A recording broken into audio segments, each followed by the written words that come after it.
JEE news కు స్వాగతం. నా పేరు జాహ్నవి. ఇక వార్తల్లోని వివరాలు. జూలై 7వ తేదీ నాడు మాదిగ దండోరా 30వ ఆవిర్భావ దినోత్సవం సందర్భంగా మాదిగల ఆత్మగౌరవ కవాతును ఈ సంవత్సరం వరంగల్లో ఏర్పాటు చేయడం జరిగింది. తెలుగు రాష్ట్రాలతో పాటుగా వర్గీకరణ కోరుకున్నటువంటి మాదిగలు ఉన్నటువంటి ప్రతి రాష్ట్రం నుంచి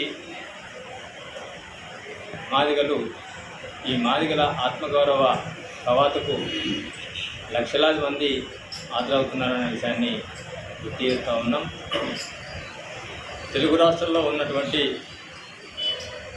ఈ 30 సంవత్సరాలుగా ఎస్సీ రిజర్వేషన్ల వర్గీకరణ సాధన కోసం పోరాడుతున్నటువంటి మాదిగ బిడ్డలు జూలై 7 తారీఖు నాడు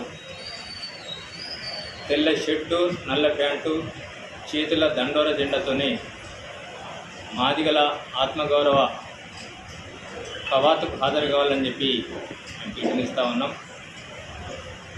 ఆ రోజు 7వ తారీఖు నాడే ఆవిర్భావ దినోత్సవం కనుక ఇంతకుముందు ప్రతి సంవత్సరం 7వ తారీఖు నాడే దండోర జెండలను గ్రామాలలో అవనతం చేసేటువంటి సందర్భం ఉంది.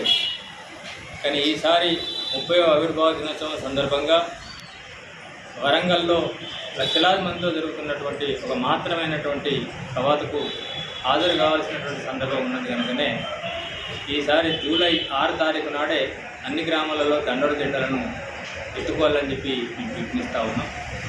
ప్రతి గ్రామంలో ఉన్నటువంటి దండోర జెండాలను ఇప్పటి నుంచే వీటిని శుభ్రం చేస్తూ దానికి కలర్లు గిట్లా వేసుకొని సిద్ధంగా ఉండాలని చెప్పి కోరుతా ఉన్నాం.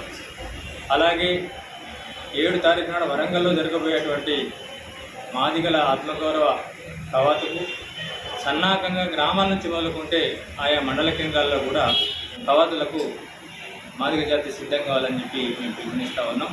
ఈ రోజు నుంచి ఆయా గ్రామాల నుంచి మొదలుకుంటే మండలాల స్థాయిలో సన్నాహక కవాతులు నిర్వహించబోతున్నామని చెప్పి ఈ సందర్భంగా గుర్తు చేస్తూ జరగబోయేటువంటి సన్నాహక కవాతులను విజయవంతం చేస్తూనే రేపు 7 తారీఖు నాడు జరగబోయే మాదిగల ఆత్మగౌరవ కవాతుకు లక్షలాది మంది హాజరు కావాలని చెప్పి ఈ సందర్భంగా పిలుపునిస్తున్నాం, విజ్ఞప్తి చేస్తున్నాం.